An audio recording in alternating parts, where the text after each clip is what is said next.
Hi mga kananay, relate po ba kayo mga kamamis ngayong araw na to?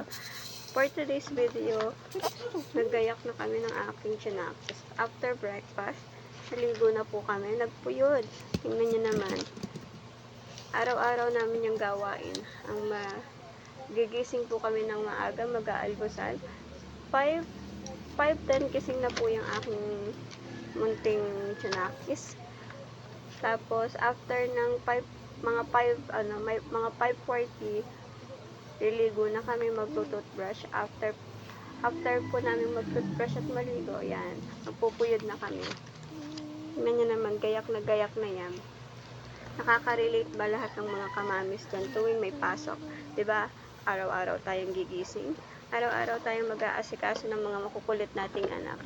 Tapos pagkapasok nila, tahimik na uli, wala nang kulit. Okay guys, pa-subscribe naman ang ating YouTube channel at pa-click na rin ang notification bell para updated kayo sa mga susunod nating video.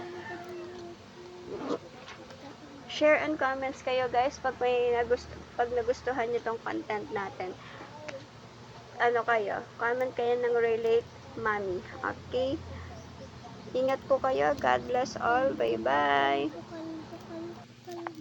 Bukal. Mabait. Pwede na natin kaya kupitan ng buhok na ito. Bubuntingin ko to.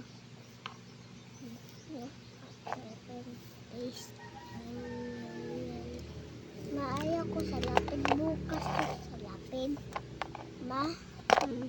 Bukas nga sa iyo. Oo nga, bukas nga sa lapid. Hindi naman sa lapid yan.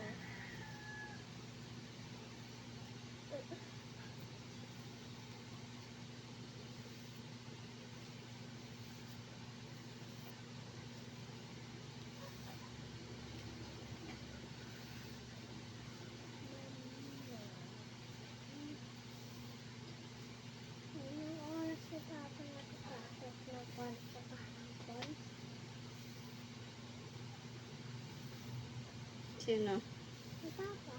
Bakit sabay-sabay tayo pumasok?